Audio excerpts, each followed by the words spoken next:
یک زن در زمان رسول خدا صلی الله علیه و سلم با بیماری روحی دچار بود. وقتی که در این بیماری می افتید به زمین غلطیده و همون شرمگاه‌هایش می تافت. این بیماری امروزها در مردم ما و شما اوج یافته است. این زن روز به نزد رسول خدا صلی الله علیه و سلم آمد، گفت یا رسول الله، من یک شکایت دارم. رسول الله صلی الله علیه و سلم به این زن گفت چه شکایت است ای مادر؟ گفت شکایت من همین است که من کسلی روحی هستم.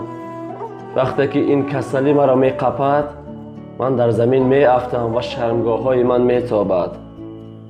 گفته رسول خدا صلی الله علیه و سلم دعا کن که خداوند این بیماری را از بدن من دور کند. رسول الله صلی الله علیه و سلم به این مادر گفت ای مادر، میخواهی جنت درآیی؟ مادر گفت بله، کی نمیخواهد جنت در آمدن؟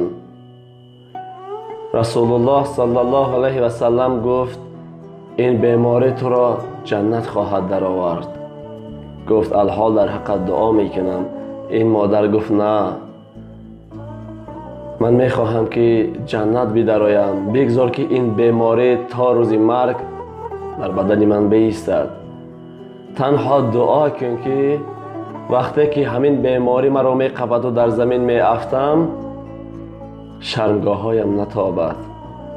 رسول الله صلی الله علیه و سلم دست برداشت و در حق این مادر دعا کرد.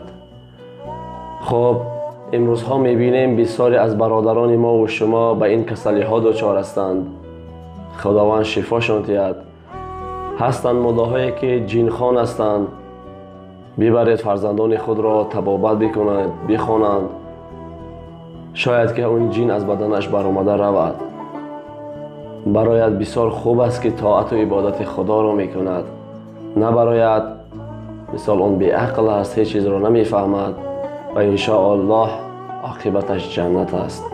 با دعا باشین.